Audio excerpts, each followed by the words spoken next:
What is up, everybody? I'm NoLucksGiven once again with the Once Upon a Galaxy February monthly tournament. I was originally planning on streaming the second day of this event, but I was a little bit confused in terms of when it actually went live, so I just want to get this video out as soon as possible, and we are going to hop into it with round one. We need to top 5 to advance this first round.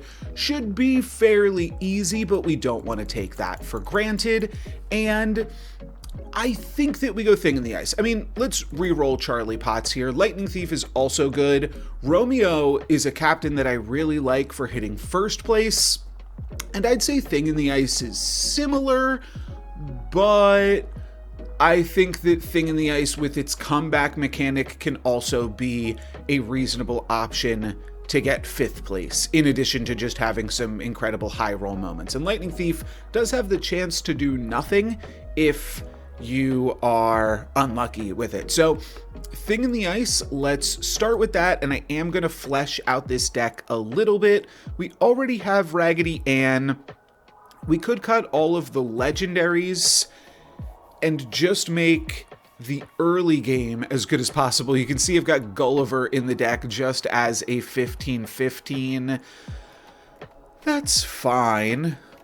We could also play like the Huntsman for a 6/2, and even like Beanie Baby, though I guess the tricky thing with Thing in the Ice is like you don't want to be too strong too early. Conventional wisdom with Thing in the Ice is actually it's best to lose your first heart early. How I interpret that is it's good to take early chances on Thing in the Ice. So going for something like Dragon Egg, you can't really get punished, rather than just trying to lose immediately. So what are some things that we could take early chances on? I do think Thing in the Ice is probably pretty good with some candy strategies, to be totally honest. Something like a Sour Patch Kid. You know what? Yeah, let's do something like that then. Let's reconfigure some of the early game here to be a little bit more candy centric, and I might put in like a tempo legendary or two, but I think this could be a good idea. Same thing with Lemonhead, some candies that once they get off the ground can actually be pretty nice. And I was looking for the other Candy Hunter. Oh yeah, Candy Cane Crook, and then the new card Catatouille. No, not Catatouille, the other one. Catatouille got buffed, but I actually like the other one a lot better because of its endgame capacities. Either I don't see it or we don't have it. Chances are we probably just don't have it. No Butcher on this captain, which I think would also be an easy route to go. I think Chef Katir's is good early, and then probably Mysterio and Wicked Witch, just for some tempo turnaround options. The other tempo turnaround option, Anubis, we've talked about before. I also like Blue Fairy just as a way to gain a bunch of stats when you pick it up. It's a 60/60, but I think that this is good enough to start our tournament off. And now I will probably just go Nesting Scrubfowl. It opens you up into a lot of possibilities. But here we could take like Rose, and I think this is a fair example of something that you can do on Thing in the Ice. Daughter of Athena would be similar here, but basically just taking a card that you know is not likely to win you this combat, but sets you up well after you've done your thing. So that is what we are going to go for here. We actually tie, and I'm fine with ties too. I'm also fine with a Laser Shark or a Jealous Stepsisters into this slot. Let's go Stepsisters. I feel like that also similarly sets us up, and then I'll play a puck. Sometimes when I am playing Thing in the Ice, I will pick up a puck and place it frontline. That way I get to lose this first fight, but then on future fights, I can move it backline and win once I have gained a captain power. I think here I'm just going to play it fairly straight down the middle. we only have to eliminate one of these opponents. And for that, we just really don't have to do anything crazy. We just have to play the dang game. So we could go Sour Patch Kid now, actually, though. Huh. Yeah, the Dragonling is tough to fit in. But I'm thinking Sour Patch Kid is good. This is exactly what I was talking about. Being able to pick it up here is not really that much of a risk because I'm not really, it's fine if I lose some fights, but these things can quickly snowball out of control. I think the Jack Frost would have also been great here, but I'm fine just going for the Lemon Head and then a Gumdrop. Looks like we will finally be losing this one, so we'll lose half a heart. We don't quite have our Captain Power yet. Jill is an upgrade for sure.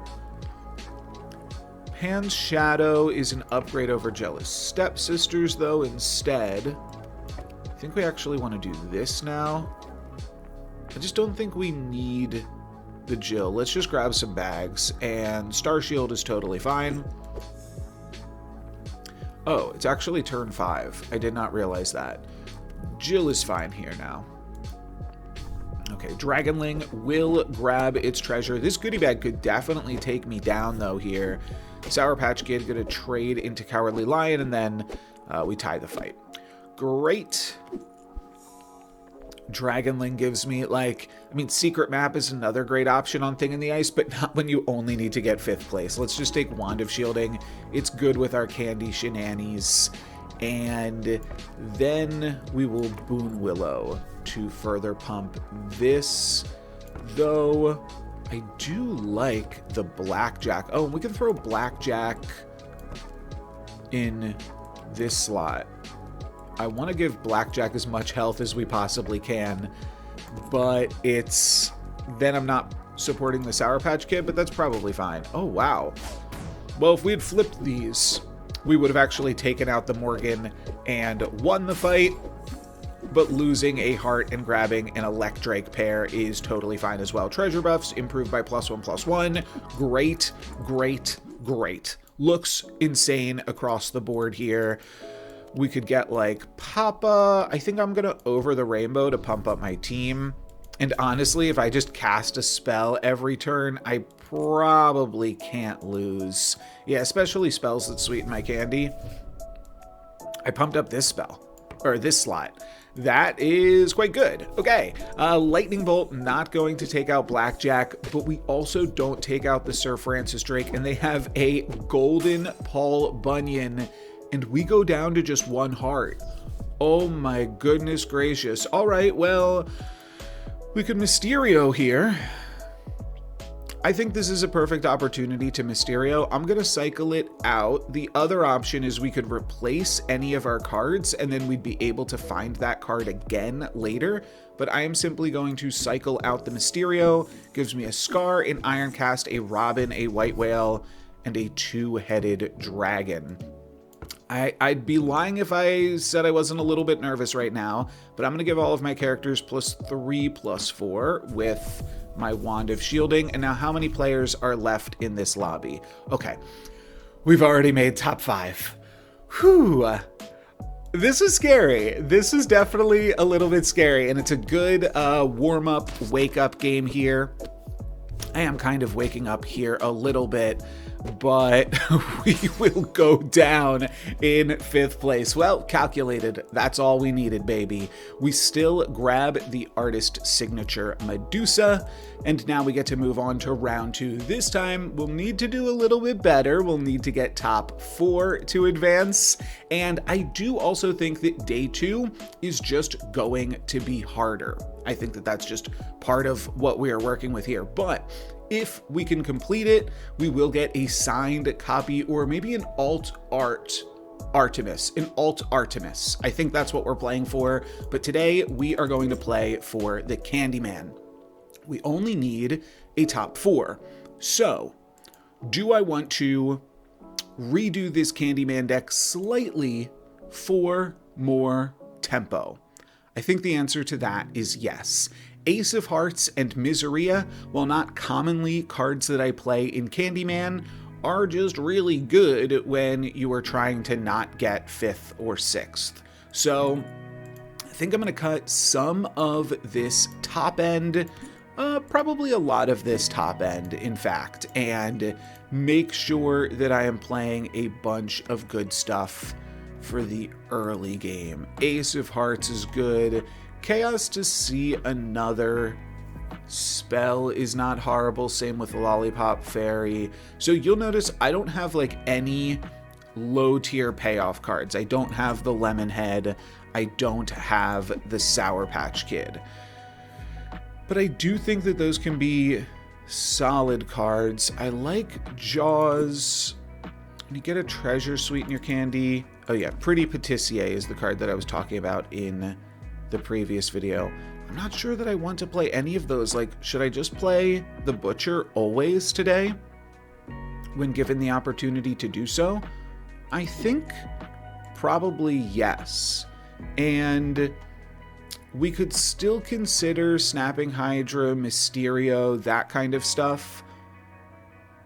But I think I might want to play a little bit of those early cards that care about sweet. Lemonhead and Sour Patch Kid. Candyman starts without a Captain Power until you actually sweeten your stuff up. But once you do, it's pretty good. What if we go the Butcher and then those other 2 cards that I named? I think that that is probably our best option. So Gingerbread Witch is actually really good when you're playing for early Candyman. I cut it because, well, this deck was kind of a relic of a forgotten time. I forgot also I already had Butcher in here. When the Candyman used to give +1/+1 on level 1, you really didn't need to concern yourself with tempo at all. Now you do. And so I could see this being a little bit more of a forgiving route. Oh, also Jumping Jelly Beans was just buffed. And that was the other thing I was thinking of. The 3 Chef Katirs as a nice little tempo pickup. Okay. Maybe I don't go for Lemonhead and Sour Patch Kid. The thing is, on Candyman, you really benefit on the turns 3 and 4 for just casting a candy spell. So I think rather than try to play candy cards at that tier, just casting candy cards on that tier whenever I can. And then there's also Lifesaver, which could be good. I don't want to play too many cards that don't let me butcher, but maybe we're not even trying to butcher. And maybe I also want that. The other thing I was thinking was Jumping Jelly Beans, which seems pretty good. It scales twice as fast as the other card. The, is it called like Lemon Drop or something? Lemonhead. Yeah. I do still believe I want Candy Cane Crook. I think we can cut Pretty Patissier, though, and play Lifesaver. And the only question is, do we still try to butcher? We are playing so many rare cards that butchering does get tough. However, and you could increase your chances of butchering by like cutting Cool Whip or something.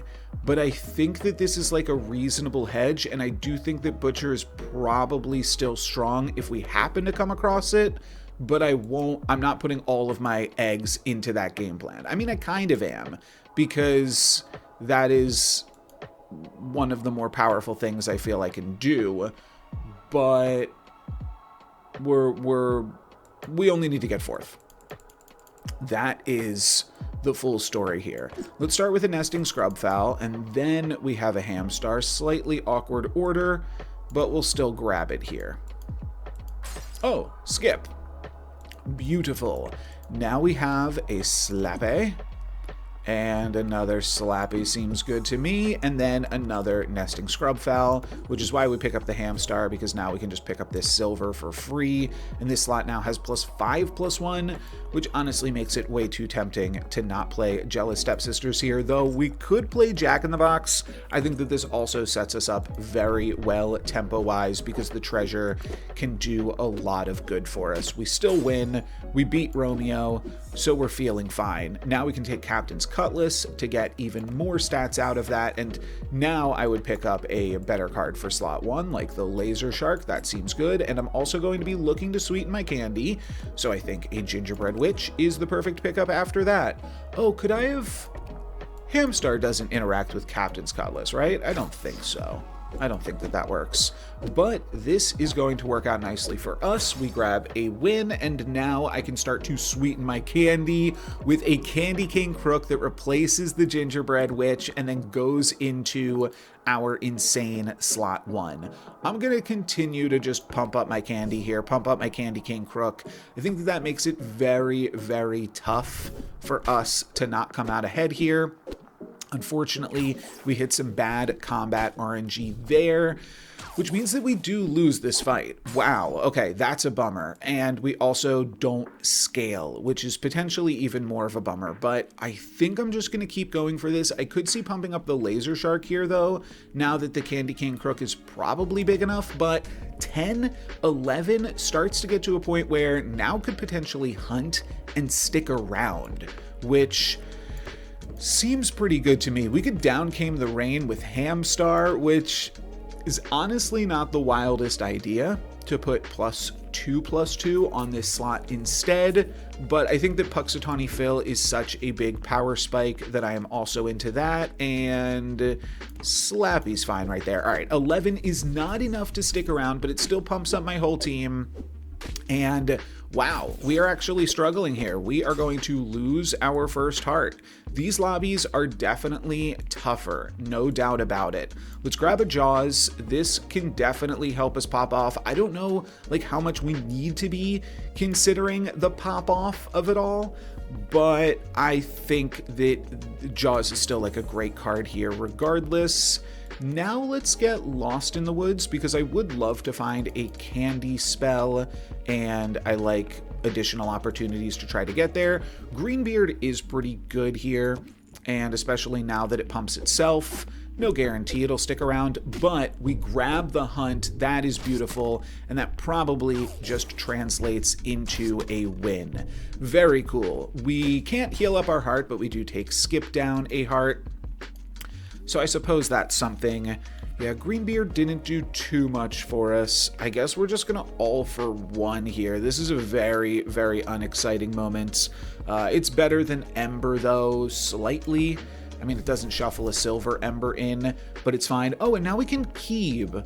Okay, well, Keeb is very good. Keeb allows us to play a summon in front of Puxatawny Phil.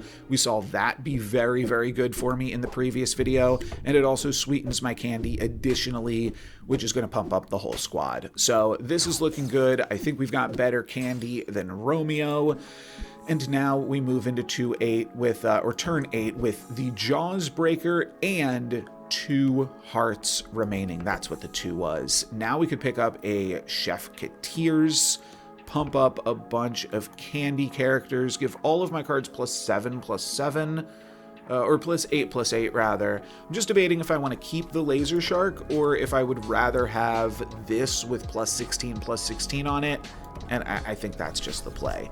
Now we get to grab a Keeb, and I'll double concentrate for a double glorious anthem there for my board. We do manage that hunt against a rather large dragon. That's good because, yeah, that opponent was big, but we are just bigger at this stage of the game. Unfortunately, nothing great to kiss, so I think I'm just going to cycle through the Greenbeard. I think I do want to keep my Keeb. I could see cycling out Jaws, though. Sure. This gives me a random candy epic. Jasmine Dragon, not super exciting, but does give us a bonus shop right here. So, not going to complain, and I guess I'll take Toy Box. It's the most tempo treasure. I gotta see where we're at in the lobby. I will be conceding again if we have already made it. So let's see, are we in the top 4? We are not. We do still need to find one more kill. So let's try to get a little bit stronger and just make sure we can get to that stage of the game. I do think we'll be able to do so.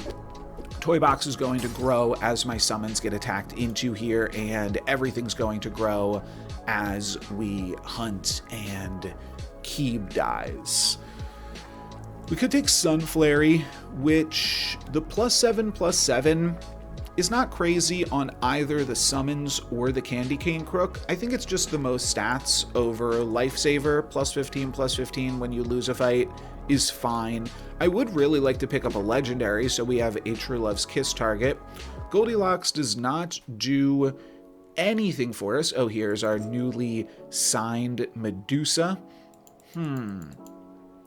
I am thinking about just throwing in a Goldilocks as a potential True Love's Kiss target. Sure.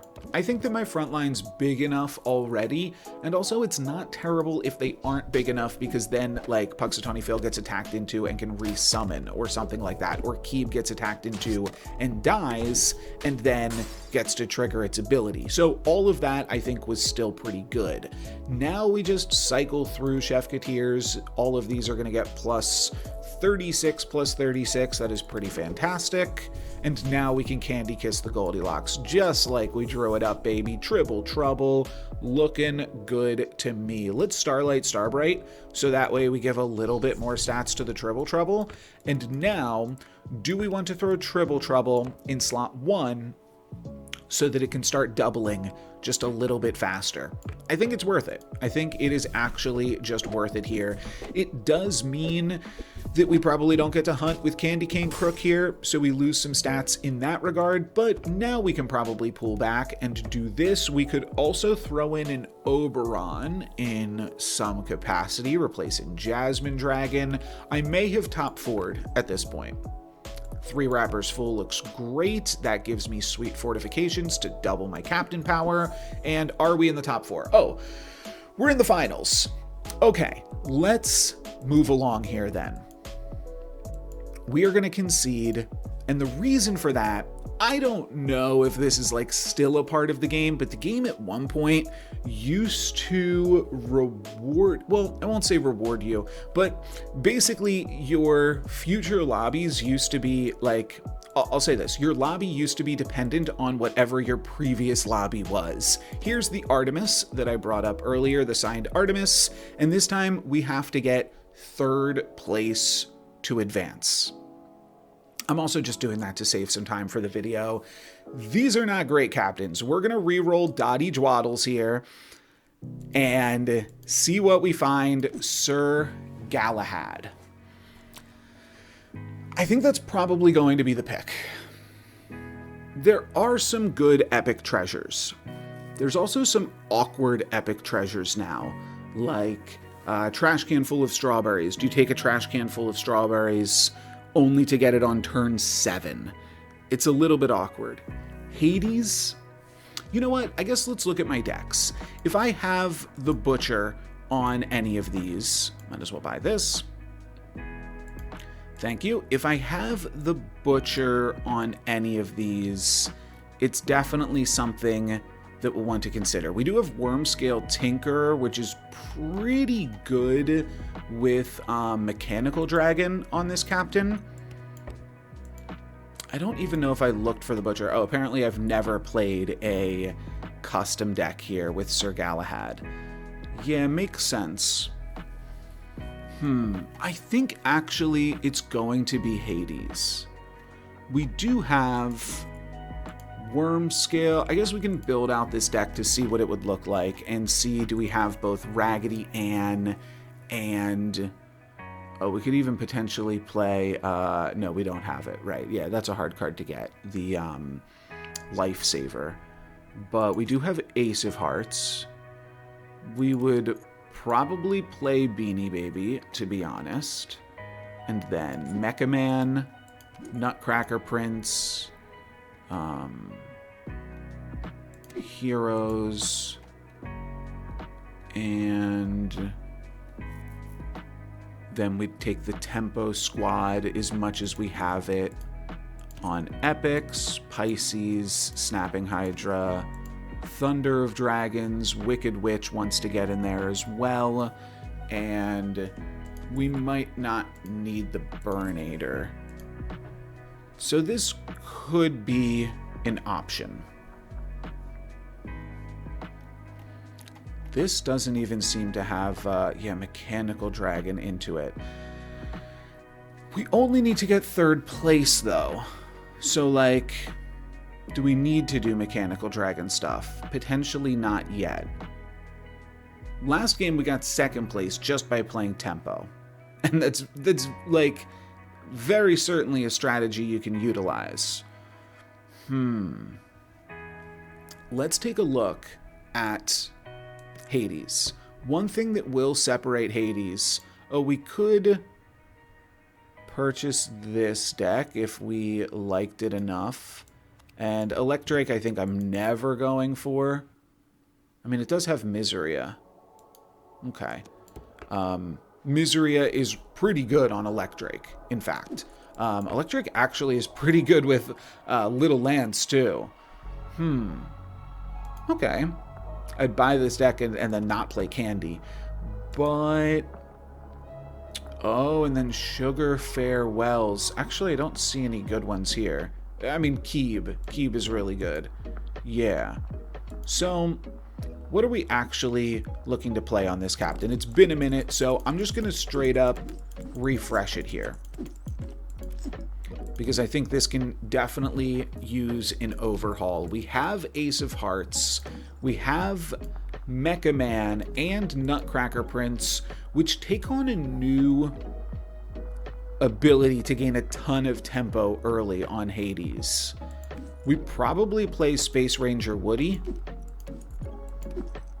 and the hero in Glory Seeker, and then at some point we convert to Mechanical Dragon frontline, backline summons is the idea.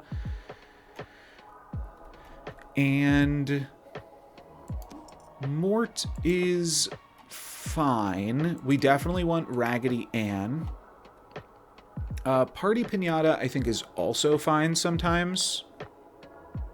We don't really even need Pisces, but it can still be good. Snapping Hydra, late game becomes your main squeeze.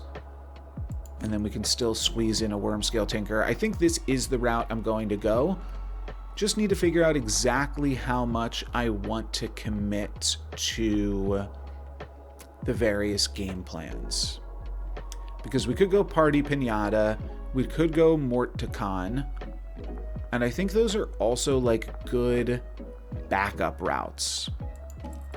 Double your first farewell ability each fight. So yeah, it's really not that great with frontline summons, but those can still be good with basically Party Pinata is like a really good farewell ability. And I think I will check that out. I don't think that we need Pisces is where I'm at on that. And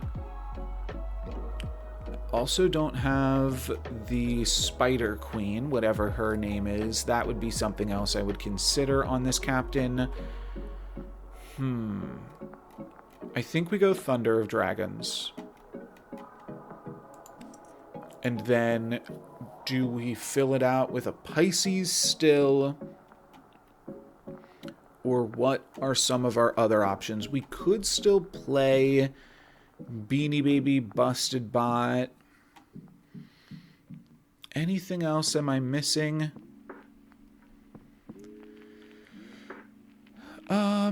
Yeah, Mordecon, I think, is good. Good. Yeah, let's take that. I like it. I think we can get a third place finish with this. Top 3 to advance. Let's do it. Starting off here with a Dragonling, Thorn, or Mysterious Egg. Don't like the egg on turn 1. Dragonling is fine, so we're reasonably happy to grab that, and I'll support it with a Pix. It's a little sloppy, but maybe it gets there. Okay, they're going to attack into this, and then this is refreshed, and yeah, we take out the picks. Nothing else we really could have had that would have been better than that there. Dragonling close to completing, so that's good. I think we'll take a Puss in Boots, because now we have a 3-3, and we could go for a Mysterious Egg here. The problem is we've already lost our first fight, so I think I need the picks. I think we just need a chance to do a little bit better, and I'm not going to support the Dragonling. I am instead going to support either the Hamstar or the Puss in Boots, or the Flying Monkey, I meant to say. I think the Flying Monkey, I mean, we lost a Flying Monkey picks. I think this is the picks here. Let's see. We are battling up against the pig before they have a Captain Power. We do have the opportunity to take out their picks, which is really good, and will get us a tie. Beautiful, beautiful stuff. Now we could grab Bounty Contract, Lucky Chest, or Masterwork Scrolls. I think Masterwork Scrolls is the best tempo, so I'm fine with that. I'm really fine with Na'vi to heal us back up here. I think that that is solid. We want Flying Monkey first now, which means we're going to play Flying Monkey, then Na'vi. And we won our last fight, but I think we're going to start snowballing this game. Okay. This is actually a pretty good lineup for, like, yeah, how everything fits on the board here. We didn't attack into their picks. Everybody in this lobby is playing picks. That's pretty funny. We do get to grow our ball and then take out Morgan and remain at full hearts. Oh, they goat-teed into, or they Jasoned into Goat T into our evil Hades. I was like, why'd they steal my power? Okay. What big teeth is big here? +6/+2. That makes the monkey formidable and is probably better than just playing Nesting Scrubfowl, to be honest. So let's do this. Let's pump the monkey, and we could go for a Space Ranger Woody. It's reasonable stats. We could also not really have too much success with Karma Chameleon, so I am going to grab a Space Ranger Woody here. And on turn 5, that gives us the possibility to find Mechanical Dragon. So that's actually really good timing. They take out my Snowball, that's fine. We take out their Pyrat and do wind up losing a full heart. Bummer, but with that full heart missing, we could grab a Raggedy Ann. I think we are going to grab a Mechanical Dragon. I think this is a really, really good pickup on turn 5 for this captain. Unfortunately, we did lose the full heart, so Na'vi not going to do too much, but Fairy Dragon will quickly actually do something, because we're going to grab 2 Dragon's Claws every single turn. I think that this is solid. We could also just give our whole squad +4/+2. This is a little bit risky. I recognize that, but I think that this sets us up very well for the end game. Let's see it. This opponent is big. We are going to need some help in said end game. We lose another full heart. This could be the end of the tournament. I think I tried as best as I could here, but you can't win them all, of course. One thing that I could see doing is running Mechanical Dragon first. I considered this on the previous combat. That means that it dies, and then the Fairy Dragon immediately gives both of these an additional +2/+2, and then you're also giving the whole squad +2/+2. I think that is going to be the play from here on out, and I'm going to twinkle and then look for a replacement for Na'vi. And I think that Blackjack is just what we ordered here. This could really scale up with the Treasure Hoard 2. It is going to get a bunch of stats when Mechanical Dragon dies, as long as anybody doesn't attack into it first. Okay, now Blackjack can survive the Anna Bunny. It's going to trade there. Then it is going to grow again to survive the Hyena, and Snowball clears up part of the back line while Blackjack finishes it off. We've stabilized. We are good. We are in the clear here now. I mean, I don't want to get cocky. And honestly, I think we just get all hands on deck. I think that we just, continue to not be cocky by playing as strong of a board as we can every single turn. +4/+2 to everything is good. Snapping Hydra is also potentially worth converting into. I think it is. We're going to lose the mechanical dragon now. I mean, sometimes we're going to have access to the mechanical dragon, but we're going to start trying to go for this 10-1 snapping hydra, and I'm actually going to move around the supports like this even, which increases the chances that snapping hydra dies first by a little bit, but also just means that it grows even more when it does die. This opponent is at full health. This could be the end of my day 2 tournament run, but we gave it our best shot. Let's see what happens. Mechanical Dragon goes down, which means Snapping Hydra is going to get in there. Doesn't clear their blackjack, but we are able to clear their cards with some other things. So we grab a tie against the undefeated Three Little Pigs, and I think we're going to scale better than them as the game goes on. That is the game plan here. I think we are probably going to be grow-doing. We have to decide at what point we stop supporting the Snapping Hydra, but I don't think that that is just yet. I think we actually continue to support the Snapping Hydra by just a little bit, and then I could take a Tin Man. That can never give me a Lich King's Heart, but I could see doing that, or I could see going for a huge Fire of Ares on the Snapping Hydra slot. Let's just do that. If Snapping Hydra attacks first, which is... it's a 50-50 that it attacks first, and if we lose the 50-50, then it's still a 1 in 3 that it gets attacked into. So very good odds Snapping Hydra gets to attack and gets us a 2-for-1, and then next fight we will start moving the Fairy Dragon here, potentially even with a frontline Snowball so that that can potentially do some stuff. Oh, Mr. Fox means that we always hunt first. We do grab a 2-for-1 there just barely, and then Fire Breathing Dragon going to be a little bit awkward. We will wind up losing half a heart here, which is scary. Don't get me wrong, it's scary.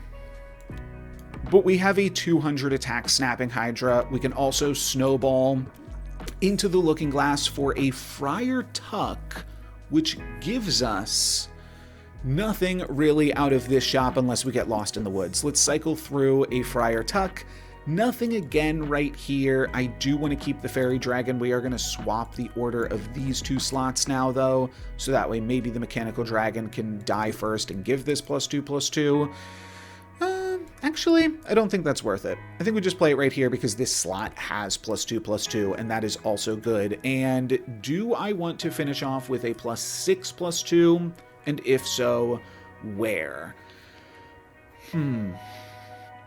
It's only 1 spell, so it's not going to do anything incredible for us, but I think we just play this on blackjack. Okay, I think that that's good to me, and we are currently in top 5. We need to top 3, so this win would be big. It would put us into top 4. Snapping Hydra can grab us a 2-for-1, but their Vengeful Spirit also grabs us a 2-for-1, but so does my blackjack. That clears it. Top 4, baby. Let's see how far we can take it. I'm just going to cast 2 spells on blackjack, and that'll give us a bonus shop here, unless we want to go Titania instead, but I don't really want to cut the Fairy Dragon, so all hands on deck it is. And now do I get to cast another spell? I get to cast a few more spells here. Abracadabra into a True Love's Kiss. There's other secret rare players in this lobby. We need to compete, and we could potentially compete with a Tribble Trouble. Well, this is now the Tribble Trouble slot, that is obvious, and we'll Mechanical Dragon frontline, backline Blackjack, and hopefully Tribble Trouble can also start to grow. We've top 3'd. We've top 3'd. Amazing. Let's move along to the next game here, partially to keep the length of the video reasonable as well. That's the other goal here, and a 3rd place finish does give us that signed Artemis. And now what are we playing for? Oh, Tribble Trouble. Right, now we are playing for a secret rare. Okay, it feels like bad karma that we just conceded with a Tribble Trouble on the board, but maybe this is a sign. Maybe we find the Tribble Trouble board again right now. Jason of the Argonauts, recently buffed. Mr. Lamppost, not recently buffed, but kind of recently buffed. There's some new tempo legendaries. I have not played with the new Jason of the Argonauts. I'm not going to play with Legend of Loxy, and I don't think I'm going to play with Jay Sparrow. I'd consider Jay Sparrow. I think that Jason is also a good top 2 captain. It's scary, but I suppose you know what will also be a deciding factor here? What do we have for the custom deck? Let's throw in Glory Seeker on the idea that we are going to be throwing it in regardless in a moment, but we don't have, if you lost your last fight, get a bonus shop. We do have Raggedy Ann. Okay. So we could play Jason Toys. Do we have Worm Scale? We do. And Pisces and Mysterio. We have the Epic Suite that I like. And Worm Scale. That is probably good enough. We just have to make sure we're playing enough tempo in the early game then. And it might not be through Glory Seeker when we don't have the thing that gives you a bonus shop. We still play these other cards here, and Mechanical Dragon. And what else do we do? Yeah, I mean, I do still like Nutcracker Prince, which is a reason to play the hero card and Space Ranger Woody and all of that. We might want to play... No, we don't really have any other good legendaries. We have Sir Francis Drake. I think what I would be looking to play is this.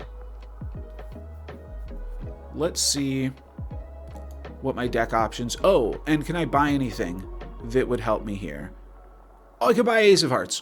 Oh, that is huge. That is actually huge. We could also buy a candy deck. I think we're going to buy Ace of Hearts on Jason of the Argonauts. I will take a look, though, at Mr. Lamppost. No Jason in this deck. Or not Jason, Ace of Hearts is what I meant to say. But we do have Ace of Hearts already unlocked on Mr. Lamppost. I'm playing Hercules, Flopsy, Pisces. No, Worm Scale. Do I not own Worm Scale? That would be a bummer. No, I do own Worm Scale. You can see the starting deck loadout is like pretty similar. I just haven't updated this in a while. Turn 7, get a legendary, or turn 3, get a new captain. The thing is, turn 3 captain could be a bust, but turn 6, we'd get another captain. And I think with the fact that we can actually purchase an Ace of Hearts here,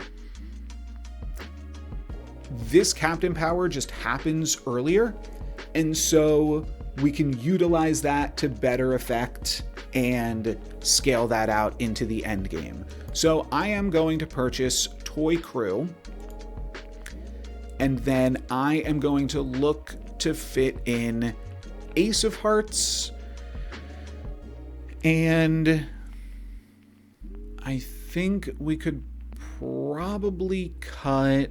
I like the Mechanical Dragon. We could possibly cut the Fates. Yeah, I think the Mechanical Dragon and Pisces are just like important cards for Worm Scale Tinkerer for endgame shenanigans. We could cut Mysterio Wicked Witch, because by the time turn 7 happens, we've already done a lot of, like, we've already got 2 new captain powers. So the idea here would be Ace of Hearts and then also Glory Seeker. I think this is good. All right, let's roll with this. This is round 4. We need to get second place or better. Let's go with Jason. We're going to start off here with one of our worst turn 1s yet. Not our absolute worst. My hair is looking the absolute worst this morning, though. I think that we will grab a I'm thinking Gingerbread House, even though we didn't go Candy. But you know what? I think that Puss in Boots is possible. They're both about the same. Like, this is a 4-1 if it attacks first and pumps your other thing, and it's a 75% chance to do that. I'm gonna grab Gingerbread House. It's a little bit awkward with exactly nesting Scrubfowl, because then you pump up this slot further, and then you pump up a card that you don't really care to pump up. I think a turn 1 Dragonling is also fine. It's certainly a little bit more risky, but I'm gonna go for a turn 1 Dragonling. And we don't get punished, we actually grab a win here. Beautiful. That was a 25% chance to happen, but the 1-3 would have carried the rest of that fight regardless. Now we can go with the Fates or Peachy Queen. I think I'll just pick up the Fates, show you why that's in the deck, because it's just good to play a 4-1. And from here, we probably have the tempo to grab whatever we want. I mean, these are both 3-1s. They're just 3-1s in different ways. And it's like, do we want a potential treasure later, or do we just want +2 slot buff right now? And I think +2 slot buff right now, a bird in the hand is going to be worth more than some potential in the bush. We do lose this fight. Okay, but I think we're doing fine. We have 2 ticks on Dragonling, and we're about to grab our first bonus captain power, and that is Geppetto. Okay, well, I think that's fine. It's not super exciting, but it can be helpful, and especially with a few of the cards that we have already added to our deck. I'm gonna Pumpkin Spice Latte here. I don't hate Na'vi instead, but this gives us a potential to find some summons cards. We put a bunch of cards into our deck for the uncommon tier, and now we could potentially find them. I'm just going to grab a 4-3 right now, not super exciting, and then I'm not going to go for an egg.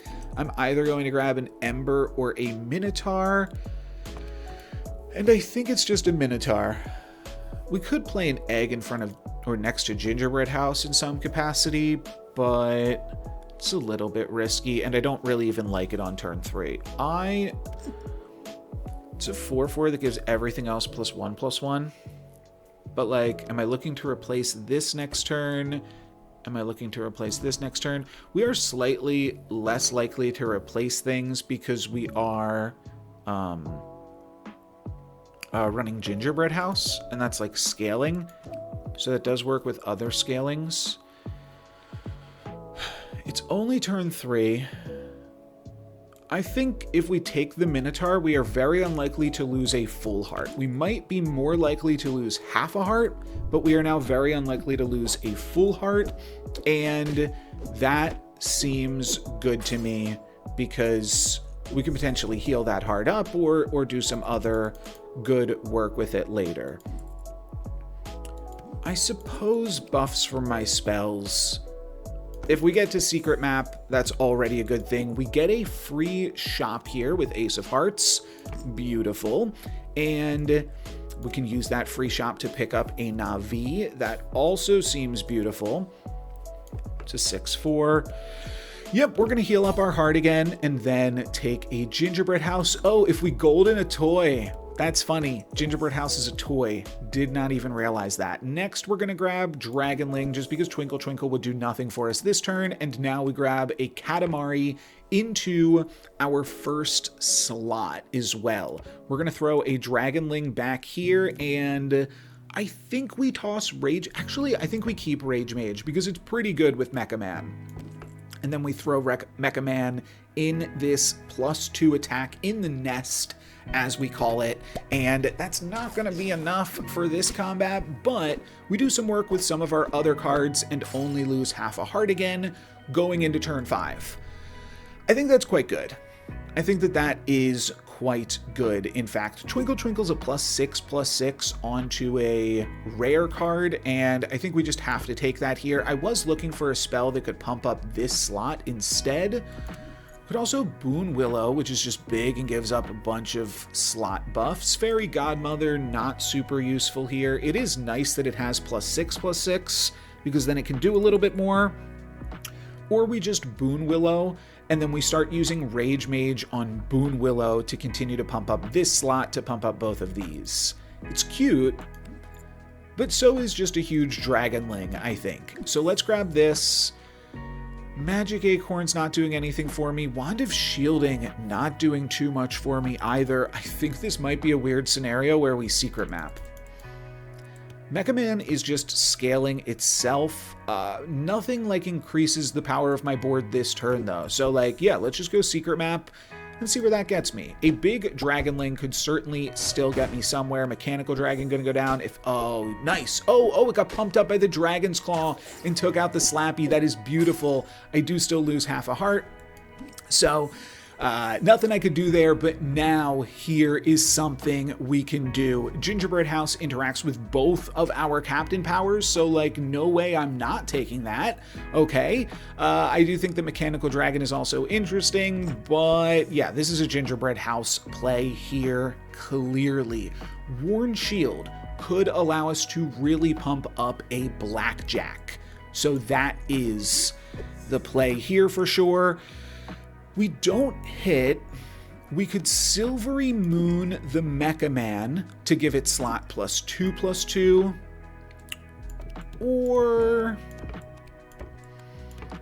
we could start to move around our toys for the Ship Shape Inspector. I do want to grab a card here. I do, because that allows me to use my Worn Shields for the turn. So we're just going to grab a Ship Shape Inspector, throw it in the back. Dragonling will be growing.